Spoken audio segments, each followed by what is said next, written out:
Does anything happen if you fly into open area 51? You mean in real life or in the sim? Paris TMA, nice. Flight level 65 to 85.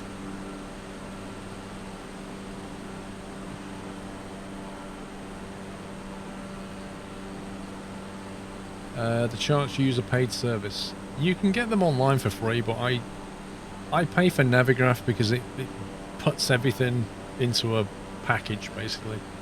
And it makes life a lot easier. But you can find stuff online. If you're flying in the States, Sky Vector has a lot of charts for the States. It's a little bit hit and miss elsewhere, but the France, like, you can often find charts free online, but they'll be maybe older, maybe like a few years older. So there won't be, you know, this kind of air cycle, but they might be 3 years old, but they're mostly okay. nav.com for the States, yeah. For the States, it's pretty well served. Europe's a bit more hit and miss.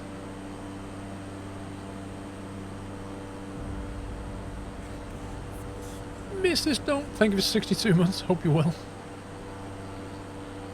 How's life in Birmingham? Hopefully sunny, actually. It should be sunny today. Search EAIP for the official chart, says Bigfoot. Hang on. Let's do that. EAIP. That gives us NATS, which is for the UK. Electronic AIPs by country. Mr. PC Tech.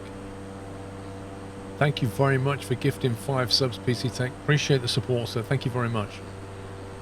And if you just got one, please give him a thank you. Unmanned aircraft systems, drones. Countries, here we go. Let's have a look at France. France, there we go, France. It's all in French.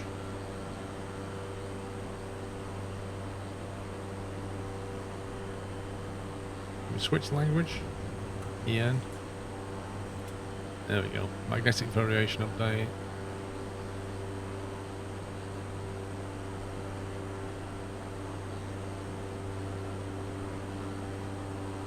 Defense charts.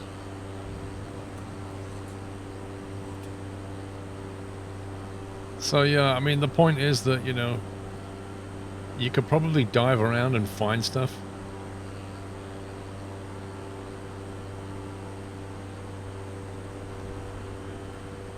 You could probably dive around and find stuff. I just prefer to use Navigraph. It's a lot easier. Let's see. I didn't say it was user-friendly. Yeah, you're not kidding about that.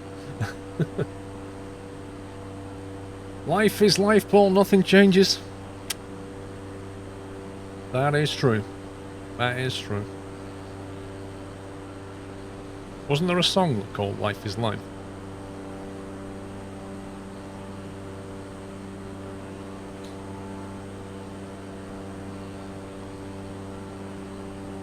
Navigraph has a beta thing for Microsoft Flight Sim we couldn't get to install. Yeah, I mean, I'm just going to wait till it's not in beta anymore. I'm fine without it right now, because I can use SkyDemon. Like, 4Flight and SkyDemon work via the bridge. I don't know if Navigraph does. The bridge is like €6.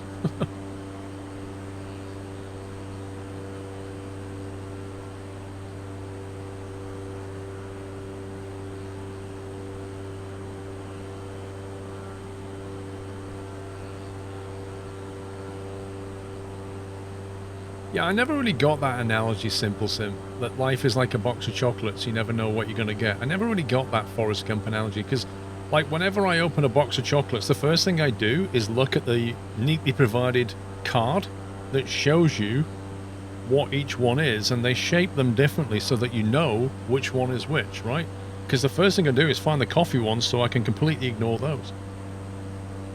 Like, I never just open a box of chocolates and just randomly pick one out and go, oh, I wonder what... Ooh, coffee. I never do that.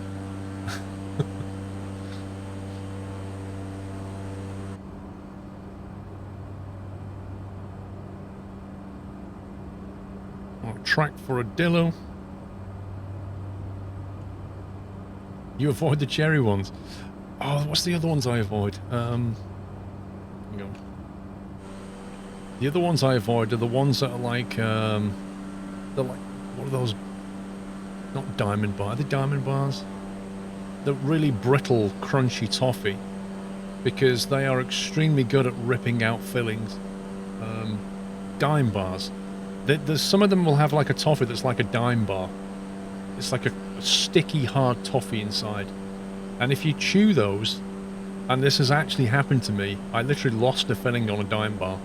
They stick to the filling, and then when you chew, it basically yanks the thing out. They're just horrible.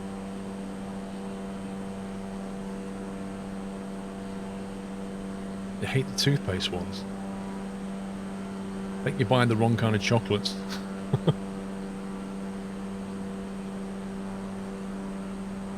Yeah, I must admit, I like the cherry ones. I like Turkish Delights. I tend like the ones I tend to go for last to be the strawberry ones, you know, that kind of orange ones, like the boring ones. If there's anything with a Brazil nut in it or anything like that, I'll go straight for that. Like the Quality Street, the purple ones with the nut in the middle and the soft caramel, I'll go straight for that.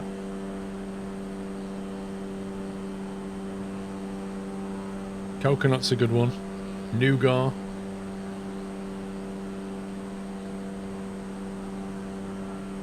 Crunchy frog. No. Now again, you're buying the wrong kinds of chocolate boxes, I think.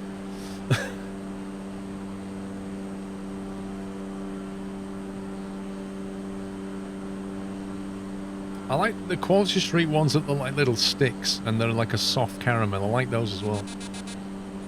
Paris TMA.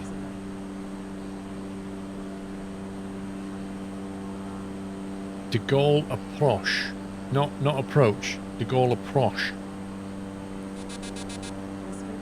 Restricted area, eh? What's going on there?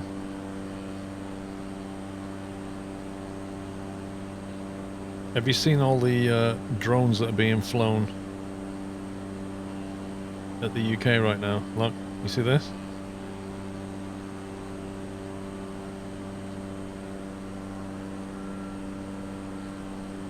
That is England, right?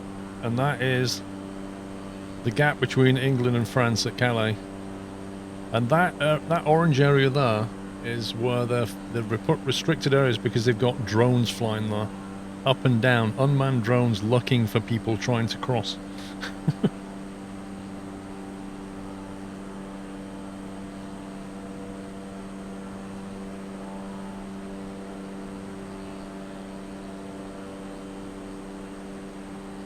Sky Demon macro. Is that real life simulation map? Yeah, the app is real. It's accurate to now. Basically, all the restricted areas are actual real restricted areas. Like if that orange ring there, if I click on that and scroll at the bottom there, it'll say surface to 2,500 feet, no time activated. If you click on it, military takeoff and landing, inbound and outbound. Effective from the 13th of August until the 4th of November. So that's, I've got some proper military stuff going on there. Stay away from that. They try and come to England. They come up through Europe from like Eastern Europe or wherever they come from, and then they try and cross into England at the Calais crossing. They'll stow on trucks, they'll stow on boats, they have people that they pay to try and, you know, people who try and move people, sometimes leave them locked in containers to die and things like that. It's horrible, human trafficking. But people are spending thousands for a better life in England. But if they get caught, yeah, they get returned.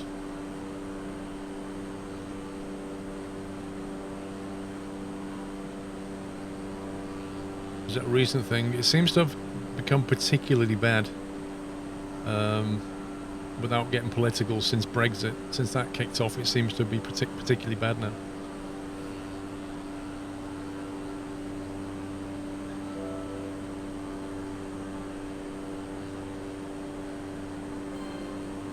Well, they won't, Yoshi. They won't go in quarantine. These people don't care for rules, mate. They wouldn't try and stow away on a boat and enter England illegally if they cared about rules about quarantine. They'll just get in and then just find somewhere to stay and then try and get a job.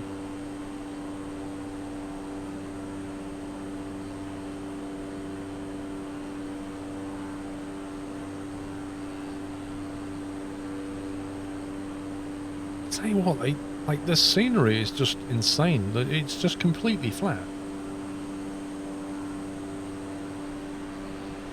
I have to say that they live in the most boring scenery. Do they even know what hell looks like around here?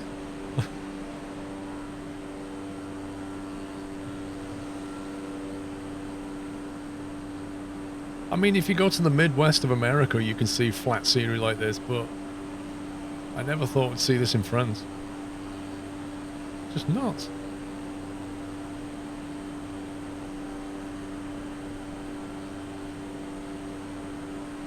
You always hate driving through this part of France, it's so dull. I never realised it was so dull.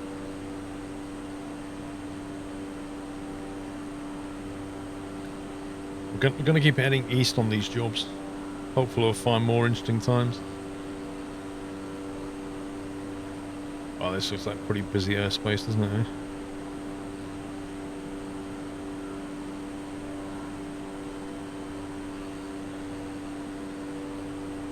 Have a lot of fun flying around here. Not.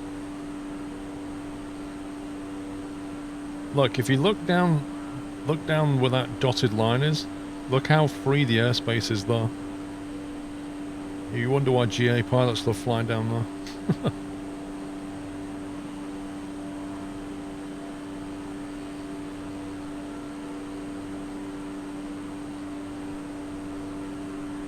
Mr. Libido, how you doing, sir? Should try Alaska. Well, with Alaska, you kind of expect it. I didn't really expect it with France.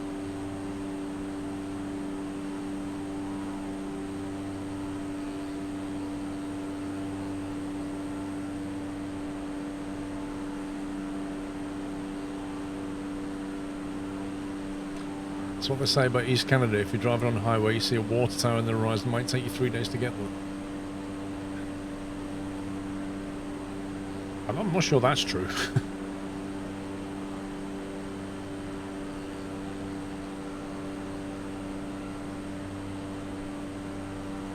Unless the roads are really bad.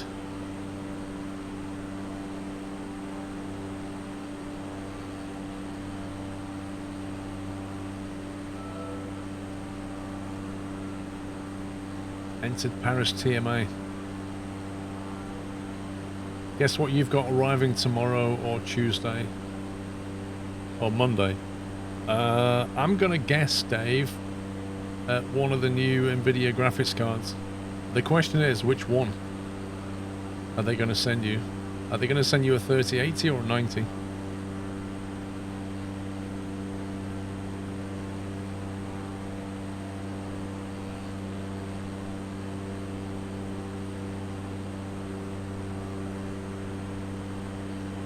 Get a new computer on Tuesday. Nice.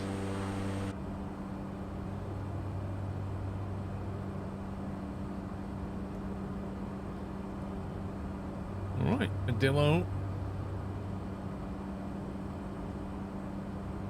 So, let's see. IPO2.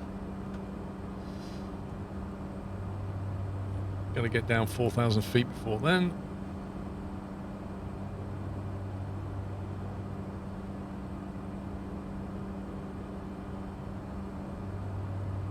I think we'll probably start descending at USR.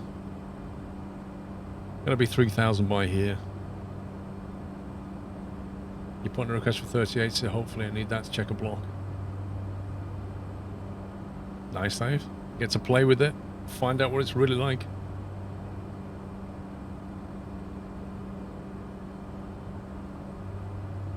Next waypoint's PO6023. Okay, yeah. When we get to USR, we'll start a steady descent down.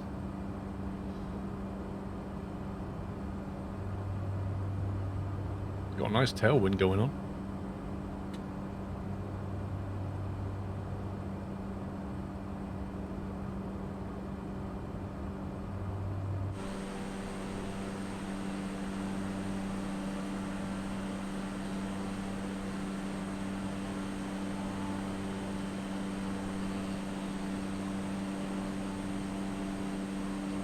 Yeah, no, that's a good point, Dave. When you get this 3080, will you have any graphics card drivers to actually use the card?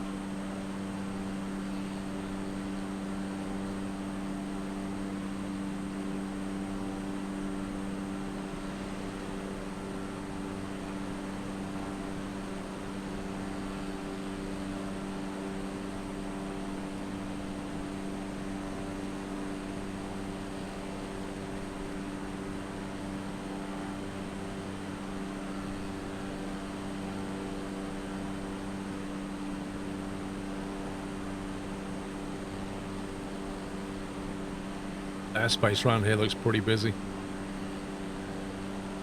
Lots of little TMA segments here, look. It's crazy. These little wedges. We found standard drivers, optimized ones were released when the cards are released. Usually you get sent drivers as well if they're really early. Fair enough.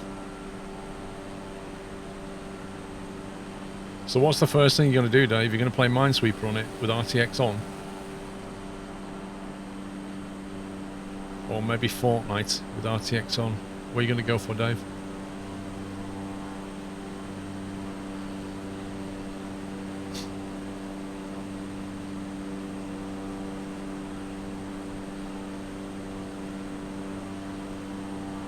You gotta try and max out those teraflops, Dave.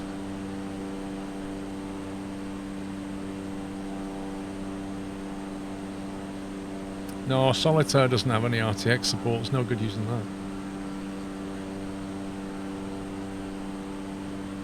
that. Imagine that, 4-figure frame rates. Imagine that. I've got over 1,000 FPS. And I still can't shoot people in the head because my aim's terrible.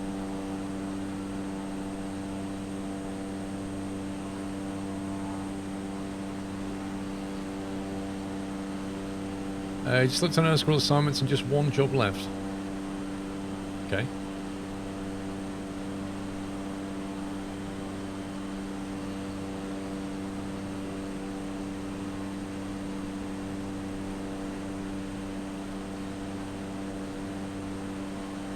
Dave, have you got Microsoft Flight Sim? You could fire it up on the 3080 and see what it does.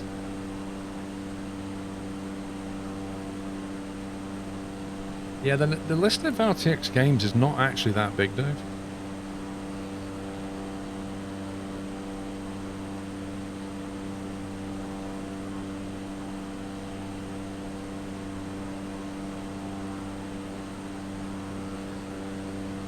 In real life, if you have a 2K monitor, even a 2080 Ti is still struggling keeping 60 on some games and the best graphics.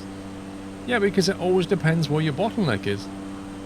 Adding a faster card won't make it faster on that game if the card was never the bottleneck, right?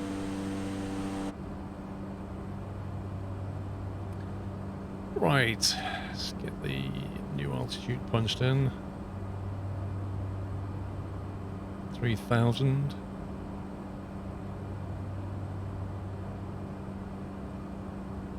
Shouldn't be long, David C. I think they're on the last page of registrations now, so maybe this weekend they'll open up applications again.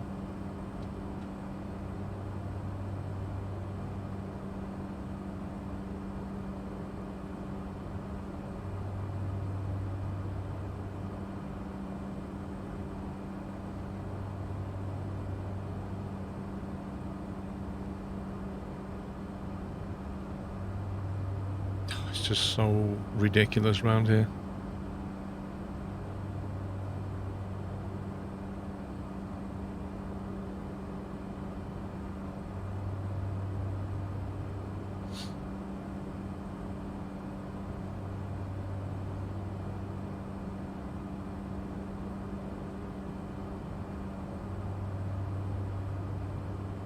I don't know, Reverall. I think that's I think saying all we've got in the last 10 years is unoptimized games is a bit disingenuous to the truth. I don't think that's the case. I think there's a lot of bad games out there. I agree with you on that. There's a lot of bad games, but there's also an awful lot of good games and a lot of games that really push things forward. And games in the last 10 years have become very, very complex. I mean, you're even getting games now that like over 100 gig installs, like the massive productions, both in terms of like the music and, you know, the acting and the scripting. Take Red Dead Redemption 2, right? It's a huge game. Huge game. You can't say it's unoptimized. It's not. It's like, even when you played it, when you played Red Dead when it came out on PC, the first 2 weeks were really, you know, with the crashes and the Vulcan stuff. But once it was properly patched, it looks beautiful, that game. You can't say it's not optimized when it is. Well, Death Stranding, I think, correct me if I'm wrong, but Death Stranding was a console port, wasn't it? It was never built for PC, so you often get problems when that happens. Same with Red Dead, in a way. You know, if they outsource the console port as well, that makes it even worse. Where they get especially lazy is, you know, what Line Noise has mentioned, where they basically run one of the engines, like the Cry engine or the Unreal engine, and they just think they can use the engine and hand all the hard work off. That's what they think they can do. And that's when they get lazy.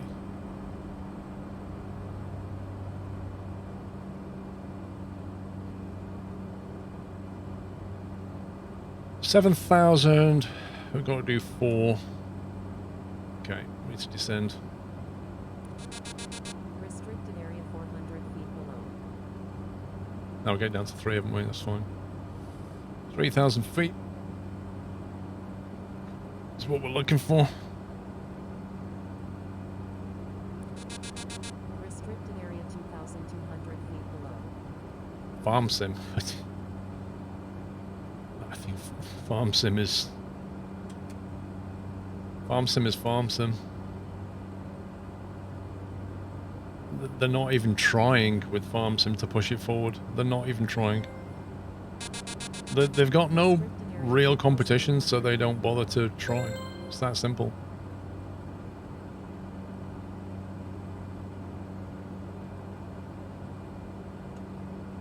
Right, 3,000.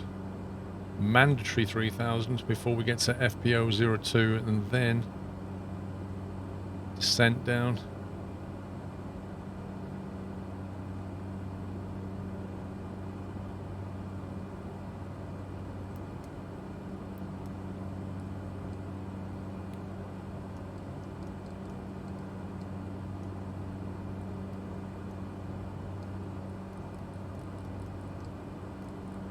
Stupid thing.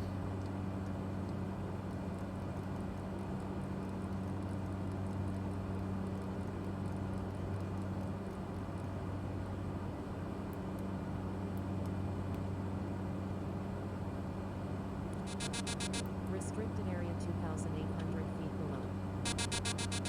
Restricted Shush, Guy Demon. Get really naggy. Restricted area 2,700 feet below. Toilet sim.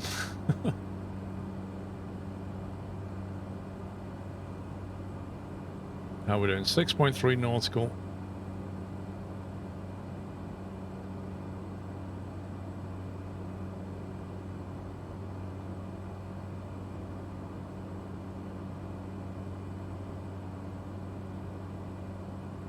Are you on the RTX 3080? I don't think anybody's got one of those yet.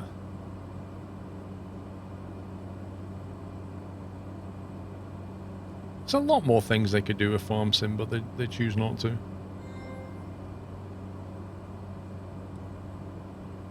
Like they could keep pushing the whole platform forward enough to make it impossible for anybody to catch up, but they don't.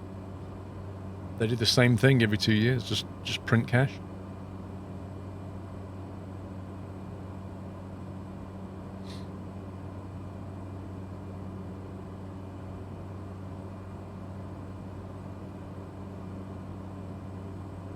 JC2 sensors are 3080.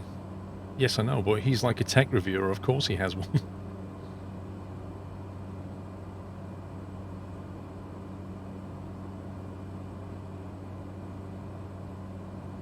Airfield's right there, you see it?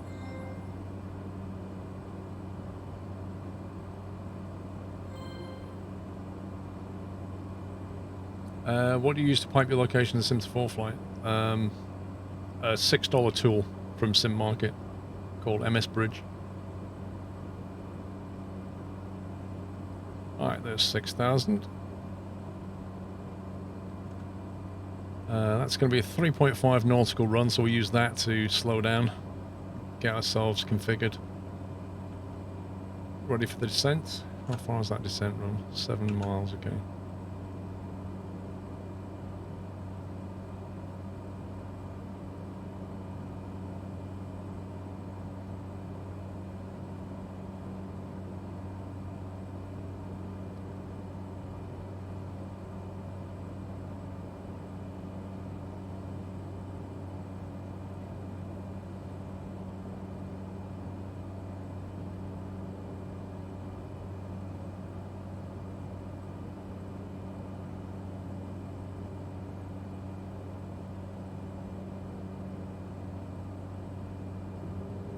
Right, take flaps 1.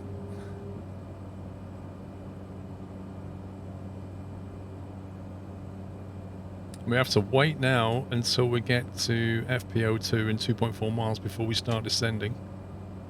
So our initial altitude will be down to 600. We won't have a problem with MDA.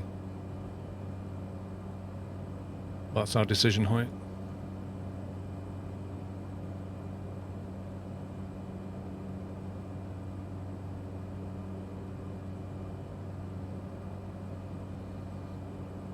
If anyone thinks they're going to get a 3,000 launch, good luck.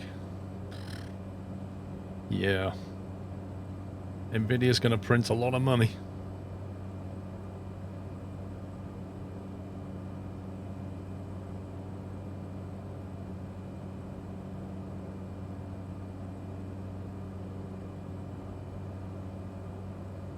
I'm just going to do it manually.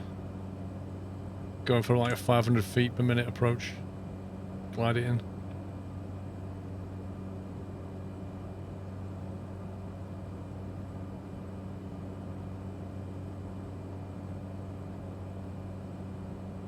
I mean, we could target the approach if you want. Although I don't think I locked it in. We'll see what it does. Get ready on the V-speed just in case. Oh, it's captured it. There you go. Okay, so don't need to worry about gear at this point.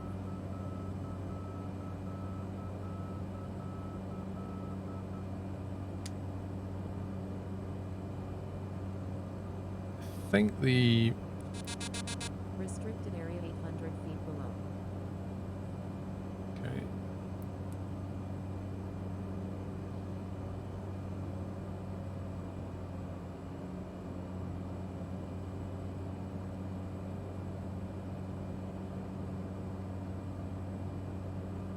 We'll go full flaps from about 4 nautical away.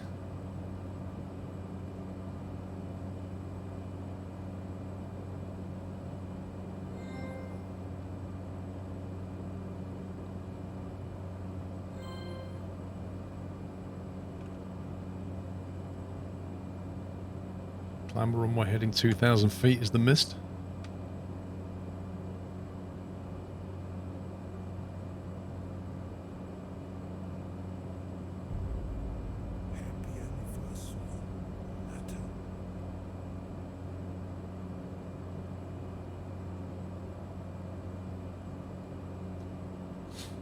Stick, thank you for 16 months. JB1 Kenobi, thank you for subbing. Welcome. Have you tried on our? Tried it this morning. Couldn't even create my account.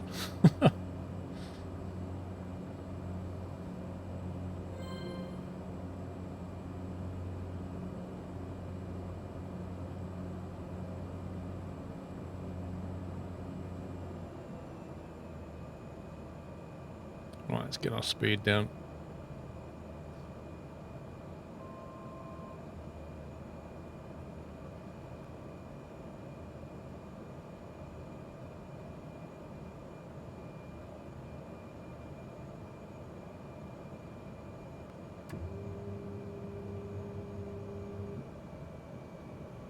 Takes its time pitching the nose back.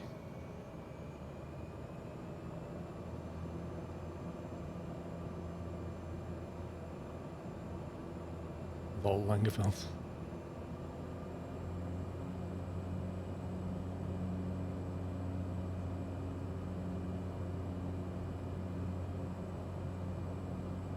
Okay, we've got a very slight left crosswind.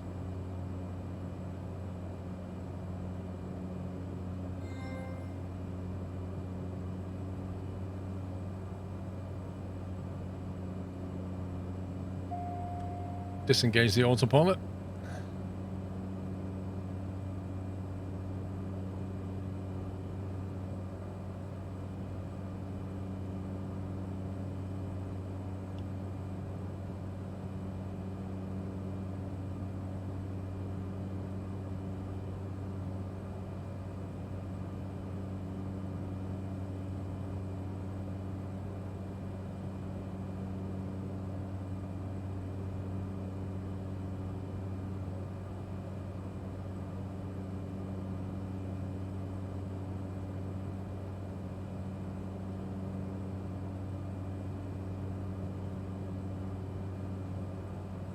So far, so good.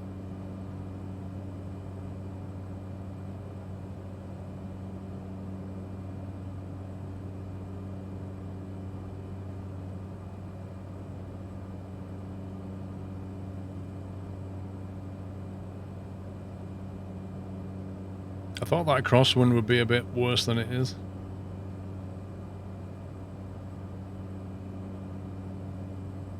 Good morning, Helipilot. How are you doing, sir?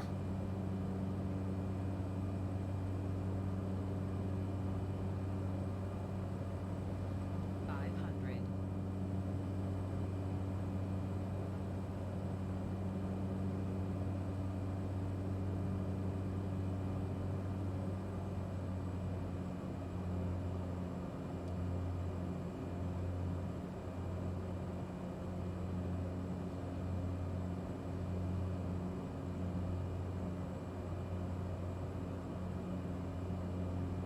Yeah, we're just ferrying some people across France. We've had the most flat, boring landscape you could ever imagine outside of Midwest.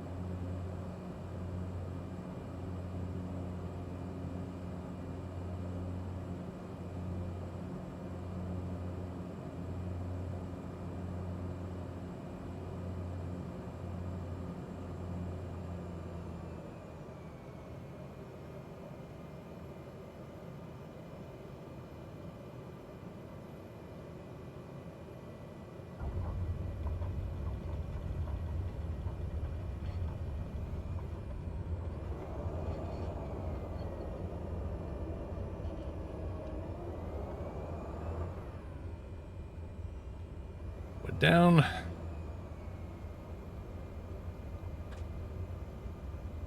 they actually have any taxiways here?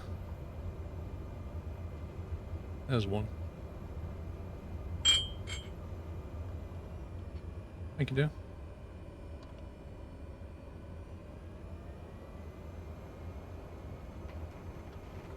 Going this way.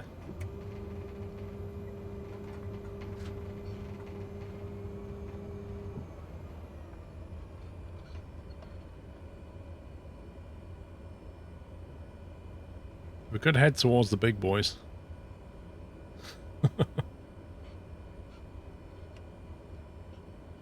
Right, 1 second. Parking brake is on. That means FS Economy has logged the flight. Change some lights and stuff.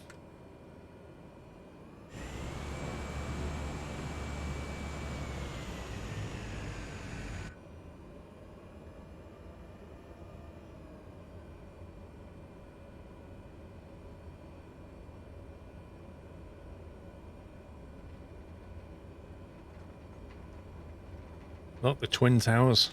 It's like Lord of the Rings.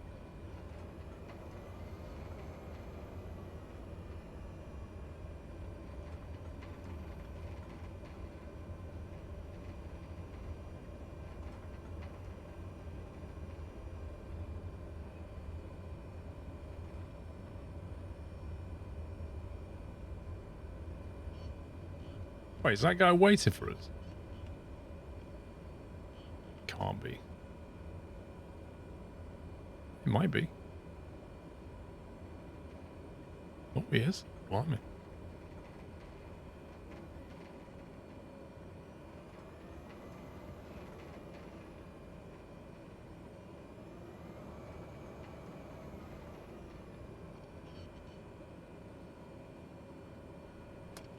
Nice.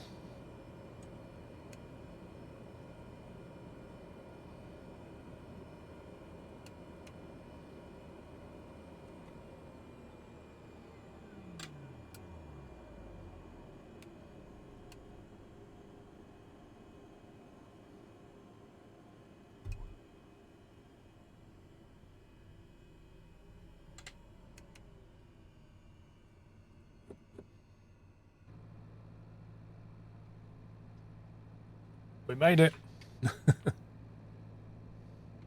You can put your arms down now, if you want.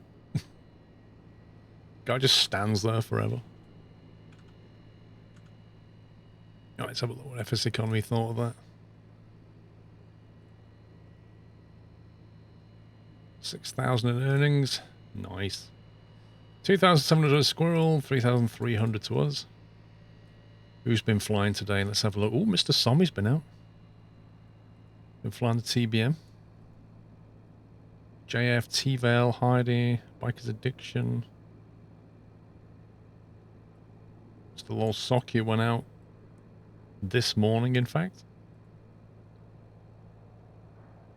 No negatives here. This is good. It's all money.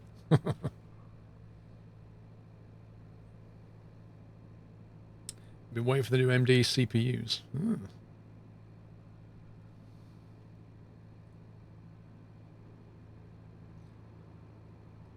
Right, I think I'll bounce Flight Sim just in case, because that was quite a long trip. Why using Opera Browser? Why not? I use it because I like it. Squirrel, are you only reading subscribers? Wait, I just answered a guy.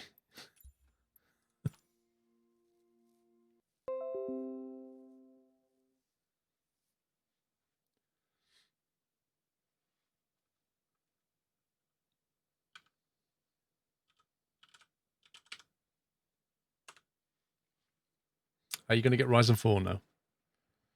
No, my CPU is more than enough for my needs.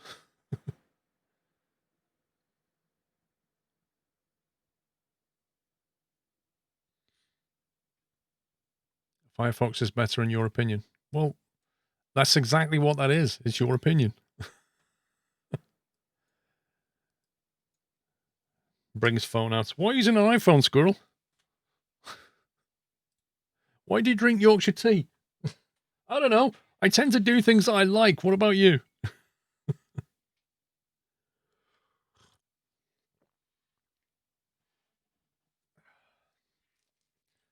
Right, LFPO. I think we're picking up a bunch of people from LFPO.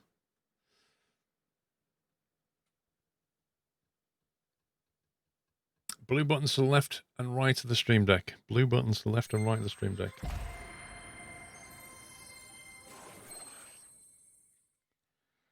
You mean the stream deck buttons? They do, Langerfeld. Honestly, I've never known it. People are so interested in the browser, and I don't quite get it.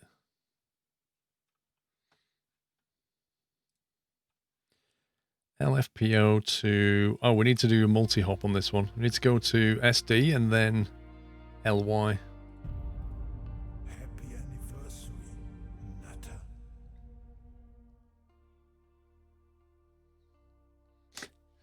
The bear among men. I think that says. Yeah, the bear among men. It's been a long time since I dropped in. Loving the epic new kit you have. Thank you, dude. Welcome back.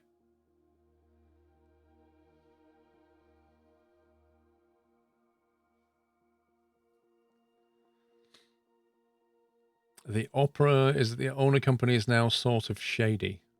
Okay, could you elaborate?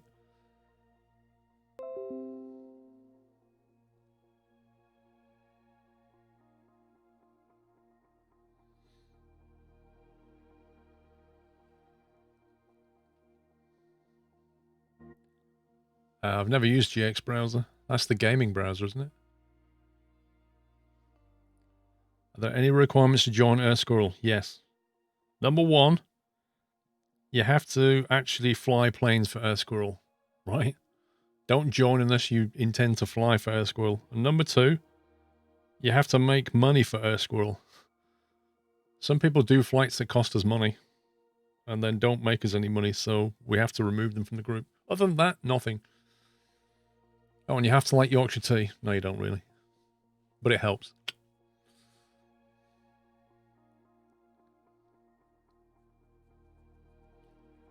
Of course I'm a dictator, Dave. Of course I am, mate. But they only find that out later when they're already in the group. When it's too late. LFPO.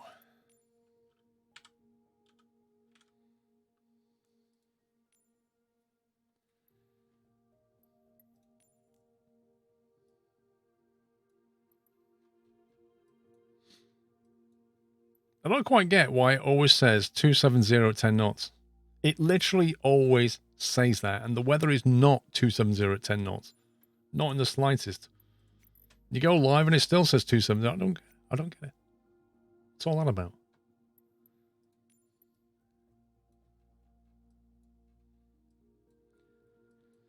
Let's see. It was over here, wasn't we? We'll go back there. Anywhere around here will do. Gate 19 will do nicely. Although I don't think we need a gate.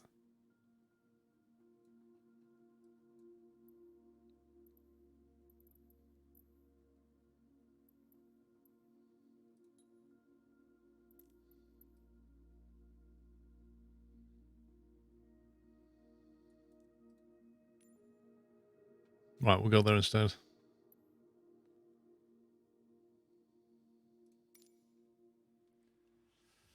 Live weather is bugged. Shoes around 277 at 315 time planet. Well, that was 270 at 10. The live weather does work, it's just sometimes doesn't. I can't wait for the next patch. The next patch will actually be...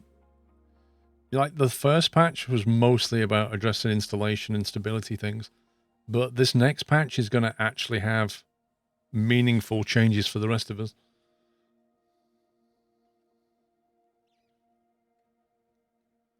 Pretty well, R3.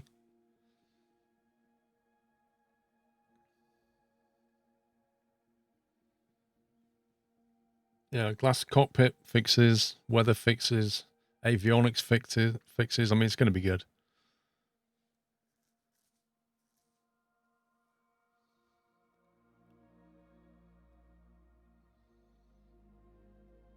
Overflying London City sounded like a blast, dude. It was. It was great. So yeah, my next plan is to phone up London City and ask them, because I'm a YouTuber, can I come in? Can I have a discount of 100% on the landing fee? And I'll give you a shout out in the video. London City are grey. I don't know. If I speak to them, they might at some point let me.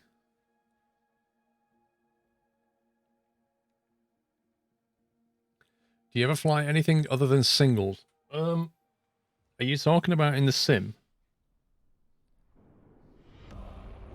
I mean, what have you got against singles? Are you one of these tube liner dudes?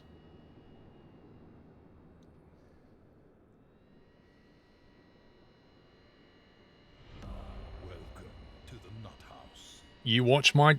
Oi! Watch it, mate. Watch what you're doing with that... Dude! Move! Get away from my plane, you scumbag. What are you doing? Okay.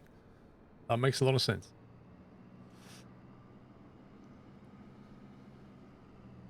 Perfect. So we've got a pushback truck and a forklift truck, just for good measure. Duck, Dastardly, and Rubicon Minis. Thank you for subbing, guys. Welcome. Yeah, he's going to push me from the front, and he's going to lift me up at the back. That's what's going to happen. It's getting weird. You know, I saw an advert in the... there's like a GA plane email I get every week or every month. And it had an advert for a Diamond DA40, I think it was. Basically not a share, but you can join the group. And I think it was £180 a month and then £150 per hour wet to hire this plane. And it's 3 years old and it's full with all the latest avionics. I'm like, oh my God. And then I looked where it was and it was over at like Wickham Booker or whatever it is. It's like, if that was at North Weald, I swear I would jump at that. I would love to fly something like that. Just like 150 knots, full glass cockpit, 150 pounds an hour wet. Oh yeah. I'm just waiting for somebody to have one of those at North Weald.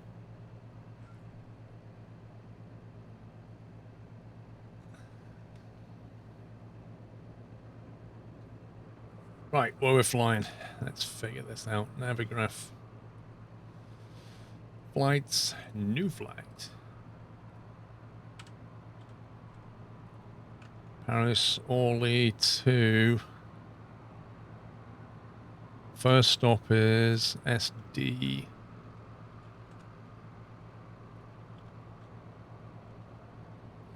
Dijon Longvik. Okay.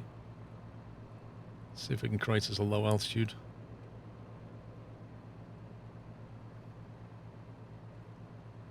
Flying is one expensive hobby. Yep. Nothing cheap in aviation, dude. You can get a twin for $150 an hour here. Scumbag. How can you fly a twin for $150 an hour? The fuel burn alone. Has North Weald still got the Spitfire? When I was taxiing out yesterday, the guy that owns his own hangar. This guy, he's got a Spitfire and was it a Typhoon or something else? There was a big crowd of people outside of his hangar, and he had the Spitfire out and I think it was a Typhoon out, right outside the hangar, and he had a big crowd of people. I don't know what he was doing. So yes, yeah, I mean, this guy is so rich. If you can afford a hangar, your own hangar, and 2 Warbirds, you've got some dosh and some other planes. And then, I don't know if I showed you this picture at all. I don't think I did. And this was at the airfield as well.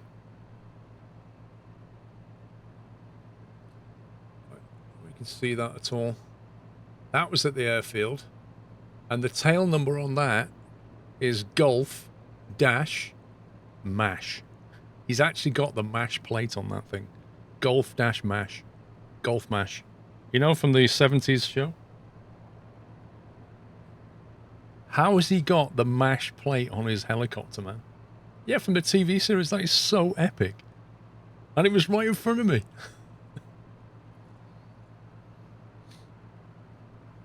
Before your time. Yeah, you were still dribbling at that point, Dave. In fact, you still do, to be fair. You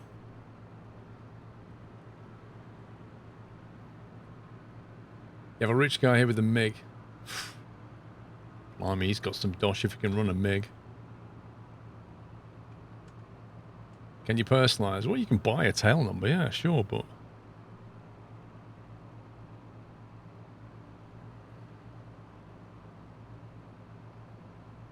it has to be available for a kickoff.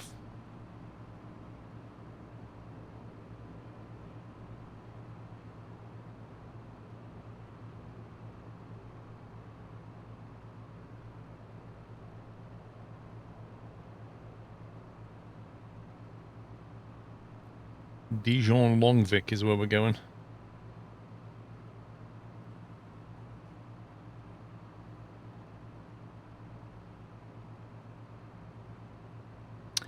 Paris Orly LF few at 4,000 feet, scattered at 30,000, visibility 10k.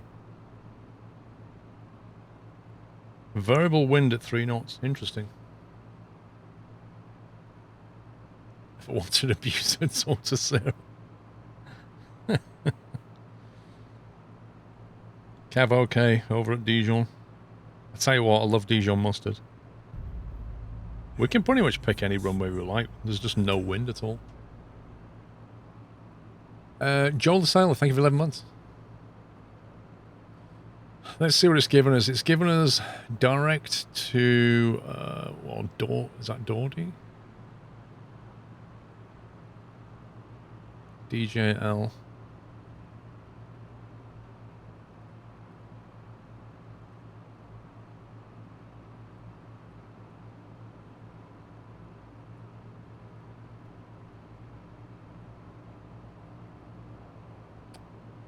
Dijon Longvic.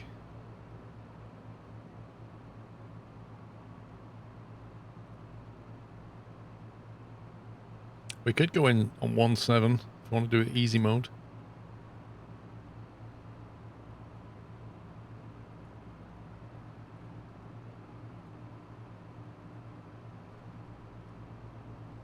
You flew over France today, it was very calm. Yeah, it's quite hot and calm over there right now.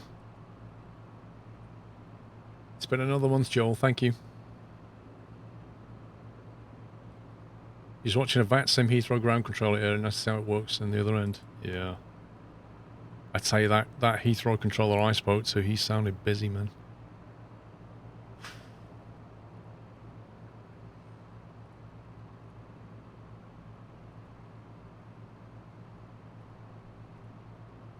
Runway 2, runway 6.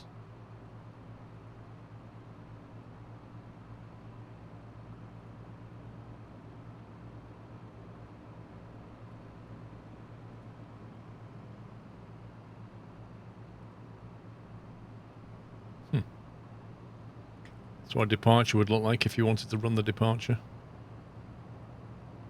Basically brings you round onto that airway.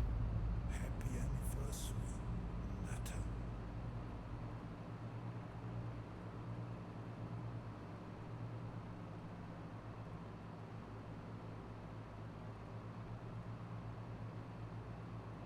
There's a VOR DME into 1.7. So it looks like you fly over the top of the VOR, right turn, come back over the VOR again, then take your outbound leg, turn around, come in on the VOR. That looks hilarious. I love the way that works.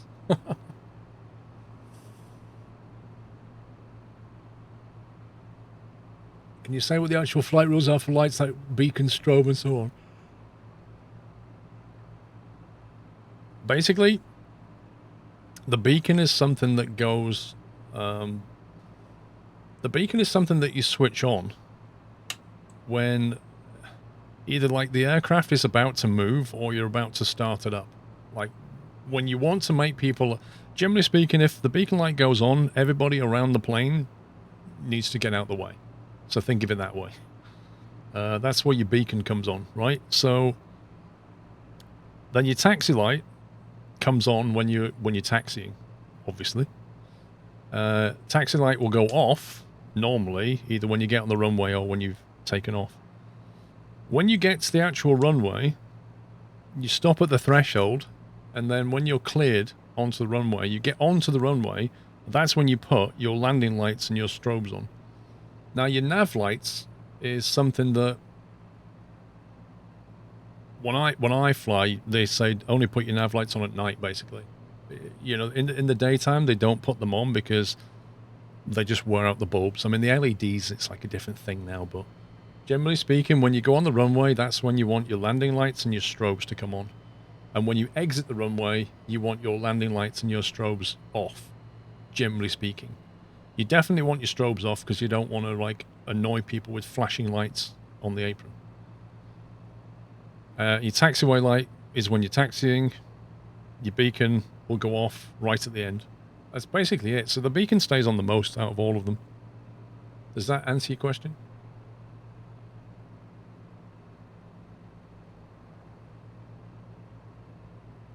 Think of the beacon as like a warning light. Either I'm going to move or the engine's going to be on or is on.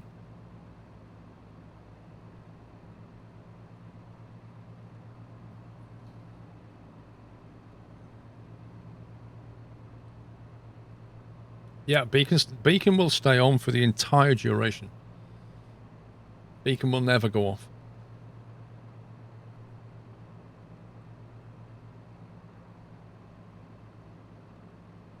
It does, Gibson, it does. On the overhead on the TBM, it has a pulse switch.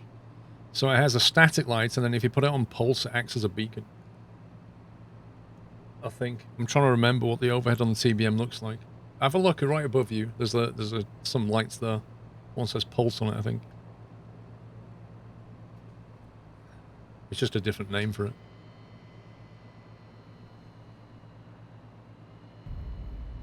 BHH, thank you for 3 months. Matter.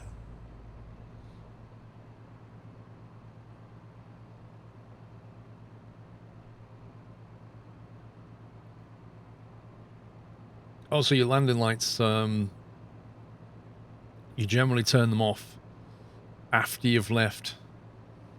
It's different for the big planes. Like, the big planes, like the jets and stuff, they have to have their landing lights on below 10,000 feet. For GA planes, generally you have your landing lights on when you're in the vicinity of an aerodrome. So once you're kind of, you know, come into the aerodrome to land, or after you've left, that's when you'll switch the lights. But yesterday we was flying when we were doing donuts in between London and Southend, which is quite a compressed airspace, and we had to do some orbits waiting for the controller. We put the landing lights on because we want to be super visible to anybody that's coming through that zone. So you can use them for conspicuity. There's that word again. You can use them to be seen. Yeah, the nav lights are the red-green lights. They come from maritime. That's, you know, aviation borrowed a lot of stuff from maritime, you know, 100 years ago when everything started off. They nicked a lot of stuff from the maritime world because they had to deal with navigation. They had to deal with, you know, ships approaching and leaving at night. And the whole point of the nav light is to show you which way round the vessel is. Like, when you can't see the vessel at night, is it coming toward you or is it going away from you? Do you need to worry about it? That's the whole point of the nav light. Welcome back, BH. Robert Stoneman, thank you.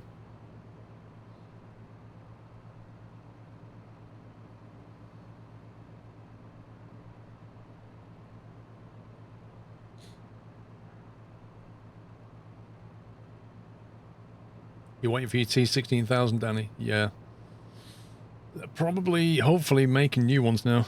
I think we'll try and load this VOR DME, and it sounds like a lot of fun. Approaches, VOR DME 17. Whereabouts is the DJ on transition, I wonder?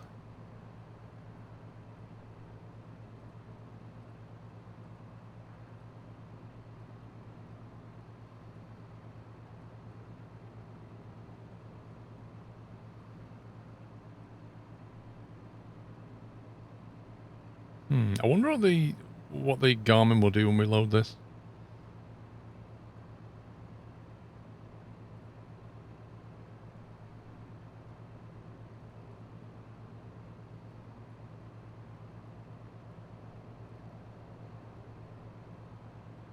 VOR DME 17.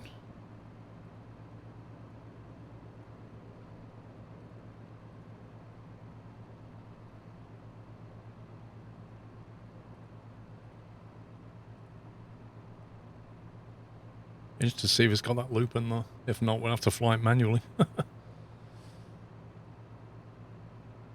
VORs are still not ticking in your head right now. Watched multiple videos on it. Think of a VOR like a bicycle wheel with all the spokes going off it. So just think of a VOR as like literally 360 spokes coming off it. That's all it really is. And it doesn't care which way your plane is pointed. It has... Just pretend your plane is a dot in the sky, because that's all it is. And it will tell you which spoke you're on relative to you as a dot. It doesn't care if you turn heading, doesn't care if you climb, doesn't make any difference. You'll be on a spoke.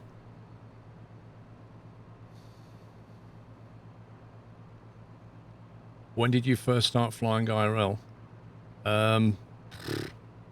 Technically, when I was 17, but... No, there's not 30 spokes, dude. Technically when I was 17, but 2017 was when I started my PPL, I think. I think it was 2017. Yeah, it was. That's true. V1s don't care about you. Anyway, we've got FSC ready, haven't we?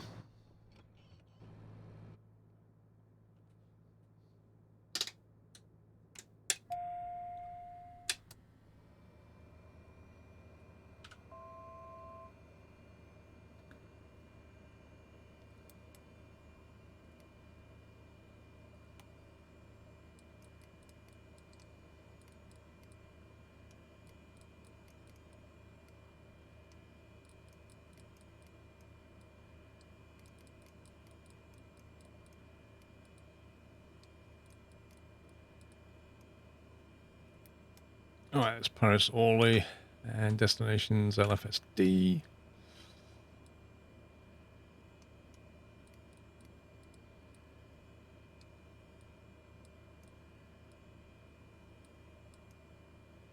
Interesting.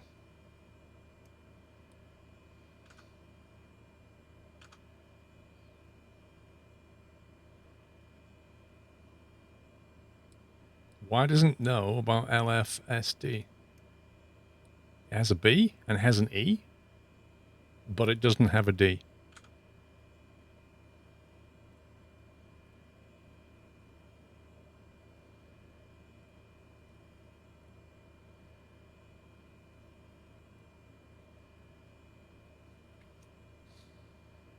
Is there nav data out of date on this thing? Have you following the French Alps? A little bit, not a lot. Casey, thank you for 30 months.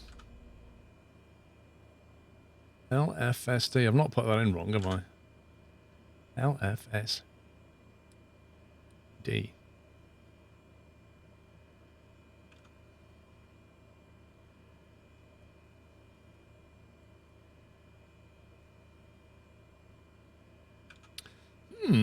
We could try... That's weird. How can it not have an entire airport like Dijon?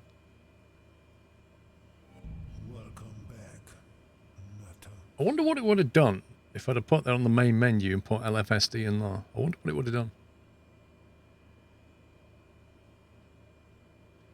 Just going to go back to the main menu and let it do it. Might be under a different code. I want to know. 1 second.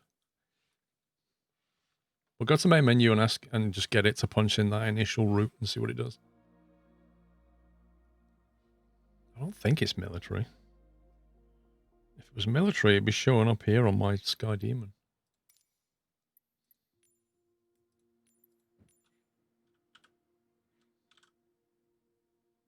It just doesn't have it. Okay, Dijon.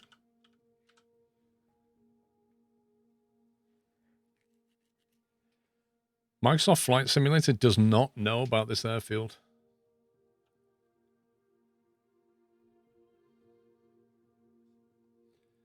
Coordinates are 47.26 north. Hang on, if we go to...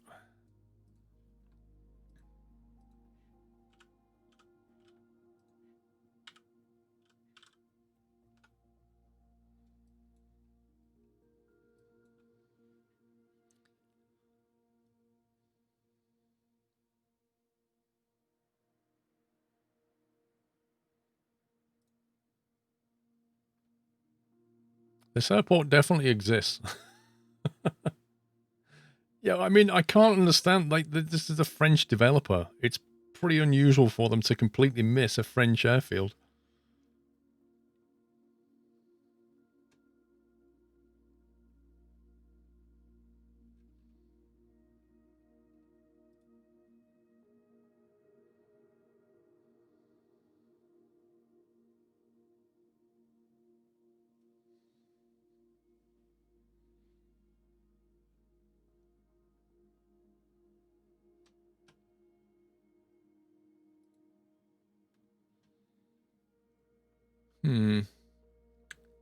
Try Longvik.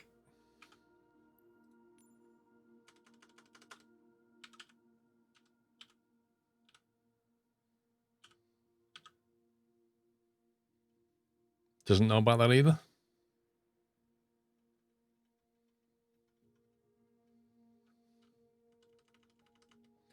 I might have to put the coordinates in. We'll see.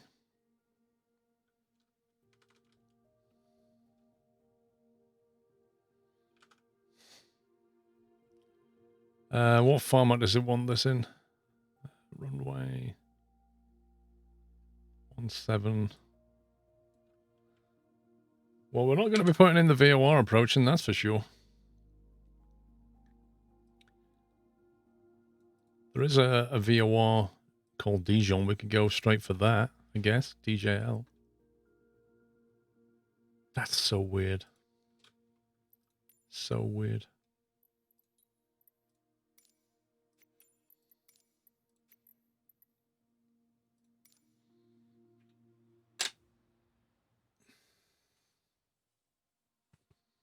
I don't know, Bullets. I really don't know what they're going to do. When we get there, I don't know what to expect.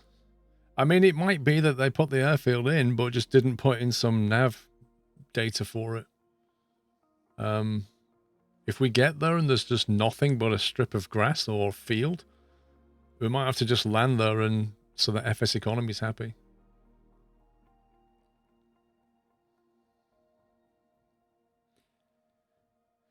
Yeah, I saw that LG, the Navigraph data, but when I fired up the FMS chart stuff, it couldn't find my Microsoft Flight Sim installation, so I didn't go any further with it yet.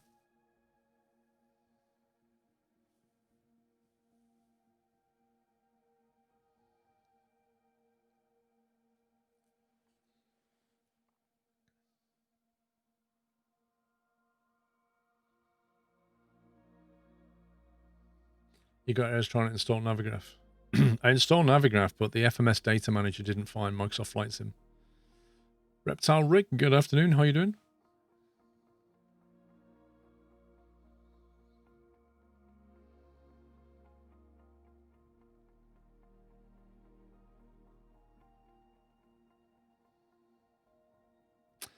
Yeah, FSC will recognize it if I land in the vicinity of those waypoints, yeah. It's a different installer. Yeah, I've got the FMS data manager. I have the app for that.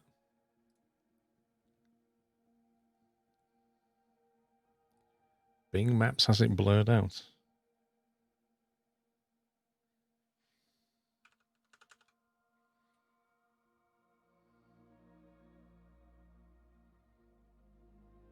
LFSD, aerial photography. I would almost certainly say that considering Navigraph has got charts for this, and Sky Demon knows about it and has aerial photographs for this, and that definitely looks like a proper airfield to me, I would say the fact that Microsoft Flight Sim doesn't have it is an error. There's most definitely a runway 17 here. So if Bing doesn't have this, that's a bit weird.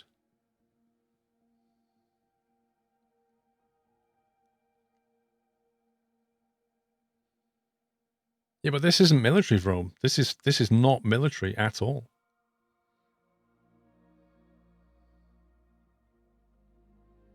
This is right next to the town of Dijon, where you can get the best mustard ever.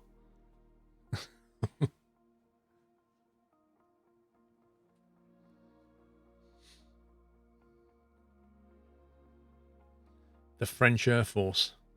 Doesn't that stand... If you look at the acronym for that, that's FAF.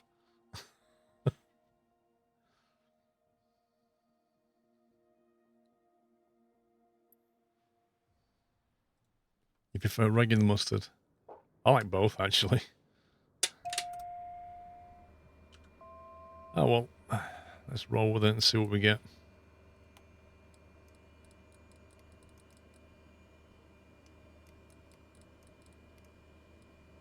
We can't do the VOR approach, though, that's for certain.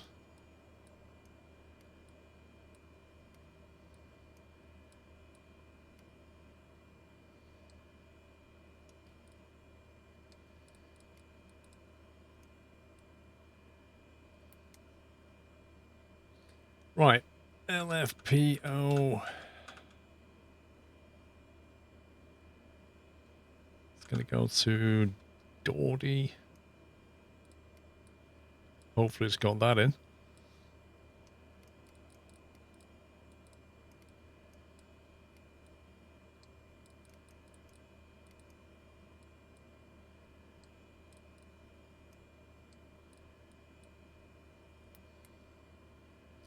One 15135 nautical, that seems legit. And then we go to DJL, which is the Dijon VOR.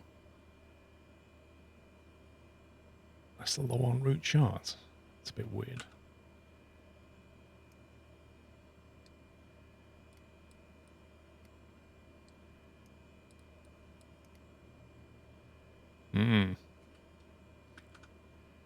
DJL has nothing. Maybe it's known as Dijon?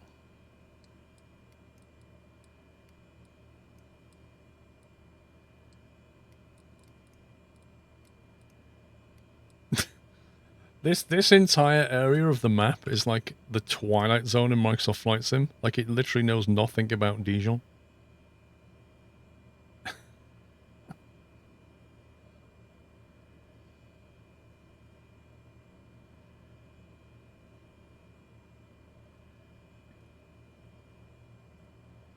This is going to be interesting to find.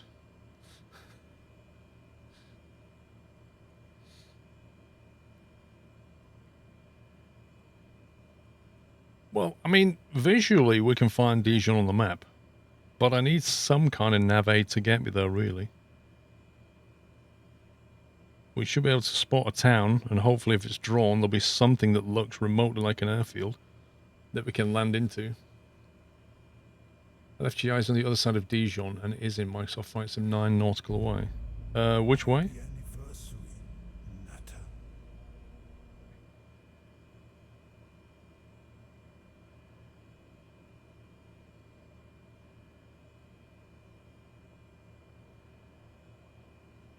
Hang on, there's one. There's LFGI. Is very close. It's just before Dijon. I'm going to go with that. Let's see if we can get GI in there.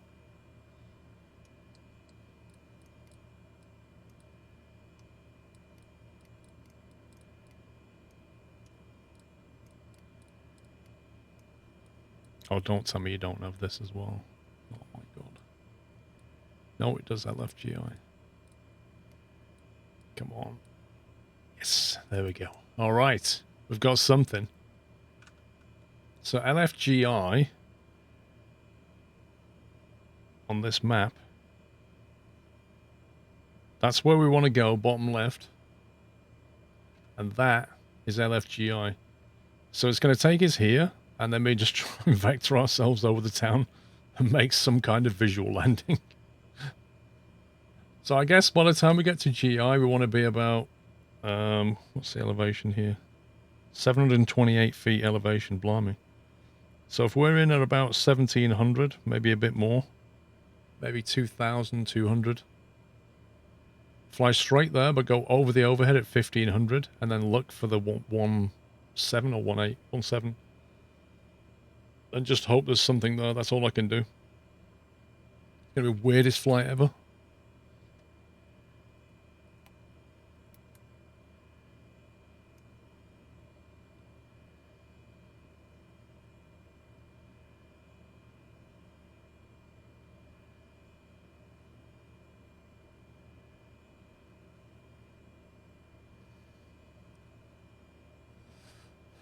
Well, Hans, I was like, if I land within, what is it, like 2 miles or something, I think FSE will still accept it. You don't have to be a million miles away.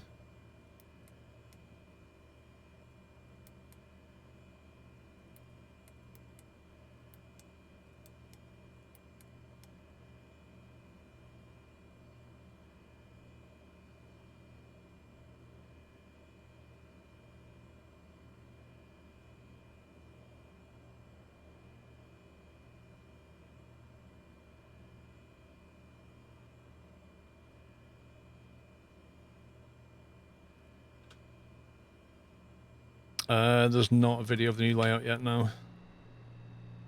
Right, what did it put us in the end?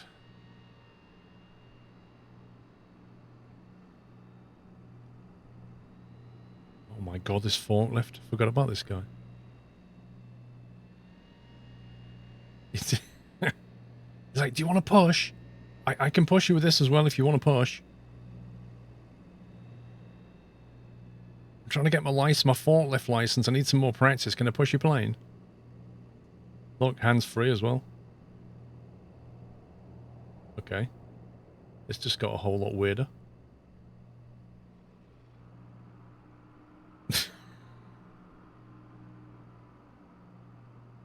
What is going on? Welcome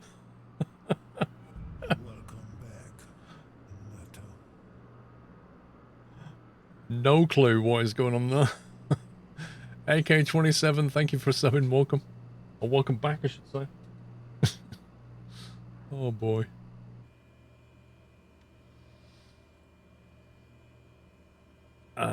Right. Let's get the fuel tanks open.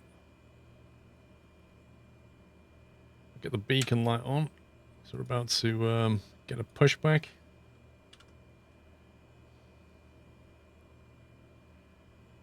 I hope they do some fixes for the ground crew because they're behaving a bit weird at the moment.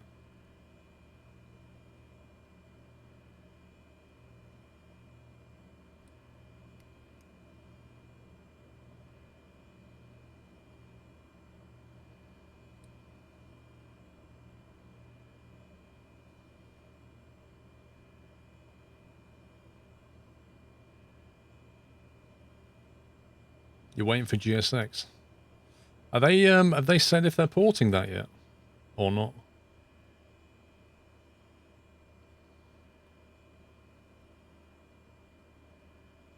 You set it for less traffic on the time. I think you can turn it off, can't you, in the settings?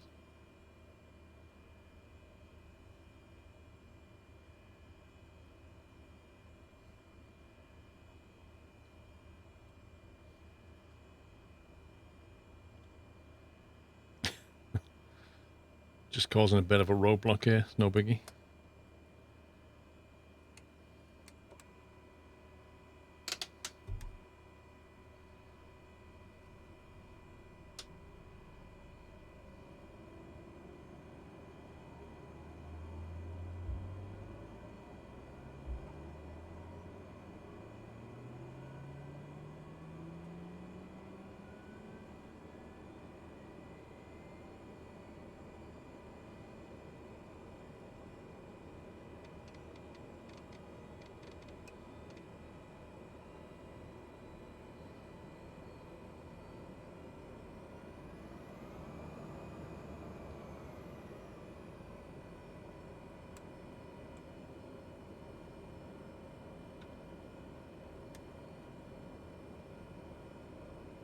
Can I lease a plane to your group? Can I lease a plane to your group? What kind of plane is it, Hubble?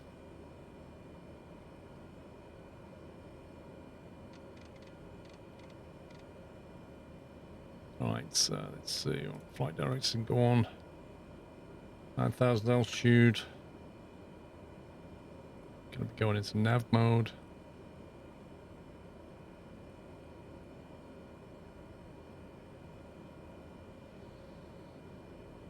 This is going to be a pain of a taxi.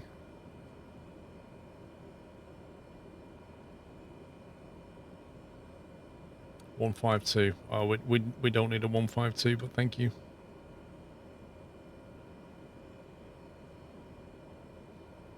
Oh.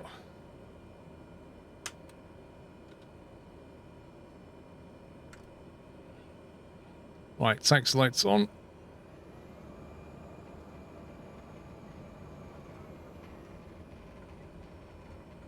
Guy just walks right in front of the blade.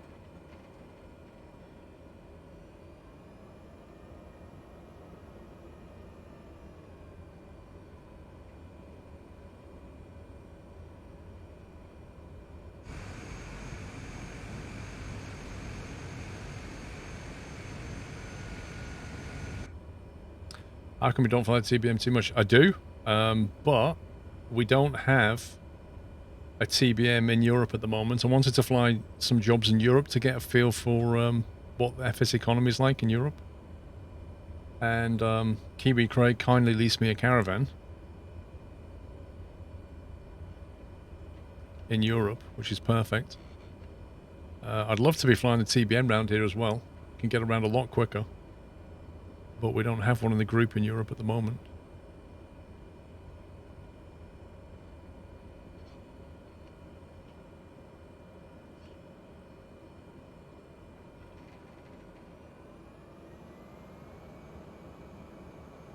Let's go over there, basically. Yeah, the caravan carries more people. It carries like 13, I think, whereas the TBM can only do about 7. But the TBM can go a lot quicker than the caravan. So it kind of depends what you want to do. If you can load up a caravan, you can make good money. But equally, you know, with the TBM, you could fly, you know, fewer people, but fly them more quickly. It depends. Am I on Air Squirrel? That's a very good point, but I think it should have chained it through. Yeah, it's being flown for Air Squirrel. Definitely. All these will be chained through. I don't need to adjust anything until I run out of passengers.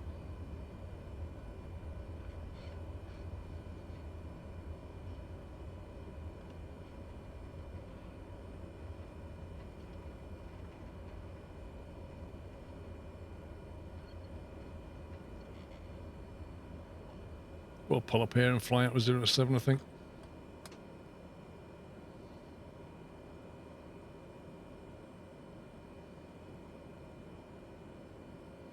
Right, let's fire up FSE.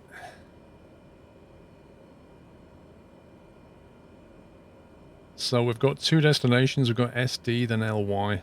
We're going to go to SD first and hope it exists somewhere. But we've got quite a lot of passengers on board and about a third of fuel, so it's going to be fairly heavy.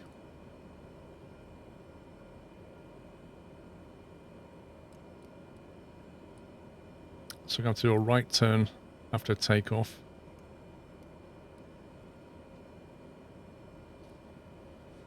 Okay. Have some strobes, landing lights going on. Takeoff flaps are set. Prop fully forward, trim set for takeoff.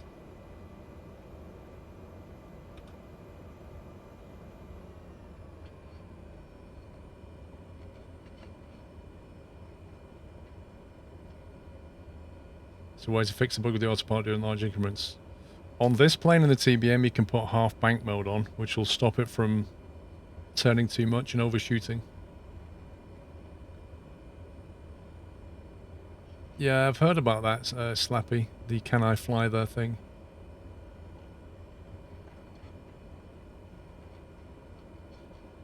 I should get that.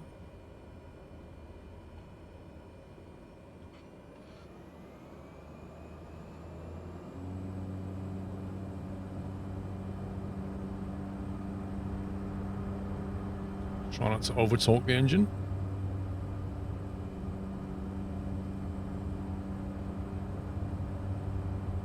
It's approved for Chrome. Is it like open source or anything? Can people actually look at the code?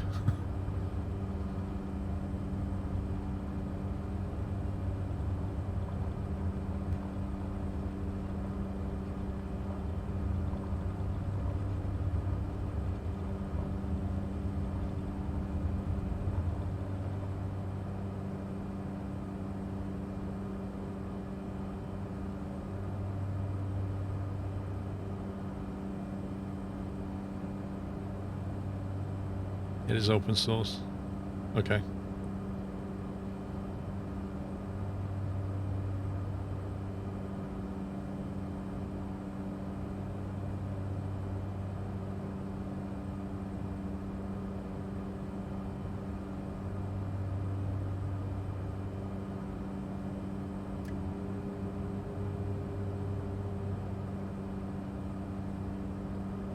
Right, flaps are up.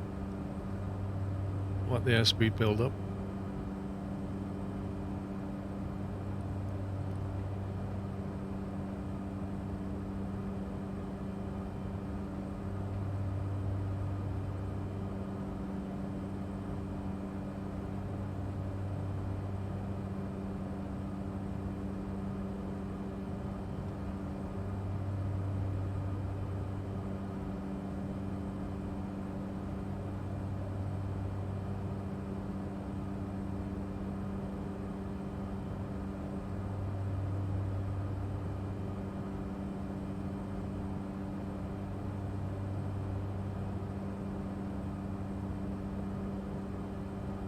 Alright, autopilot's in, but I'm just going to keep my eye on it for a minute. Half bank has nothing to do with overshooting, it's about comfort. Realistically, you weren't supposed to use on departure arrival. Realistically, you aren't supposed to use it when on departure or arrival and shouldn't arm on approaches. Most autopilots nowadays half bank automatically.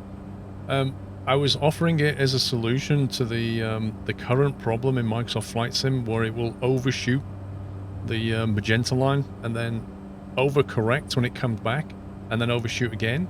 So as a fix for that, if you put the half bank mode on, it actually doesn't overshoot as badly.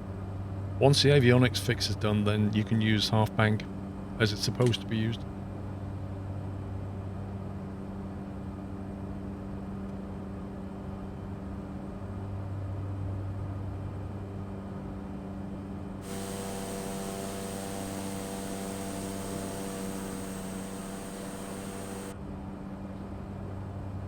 See, if you watch what it does now with half bank turned on, it doesn't try to fly to the line and then go it basically captures it better, effectively. It just seems to work pretty well if you turn it on, put it that way. However, I will warn you, if you're going on some kind of an approach and you've got some sharp turns, you don't want to have half bank turned on because it will overshoot, you know, because it's not turning quickly enough. But for capturing lines like this, it works pretty well in cruise, I find.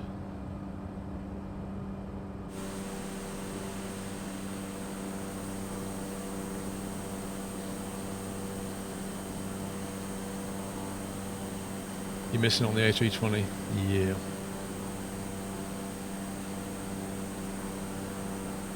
Autopilot in this game is dumb.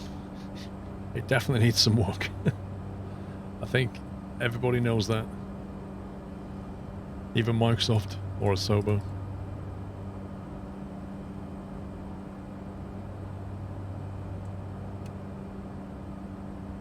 Okay, seems to be alright now.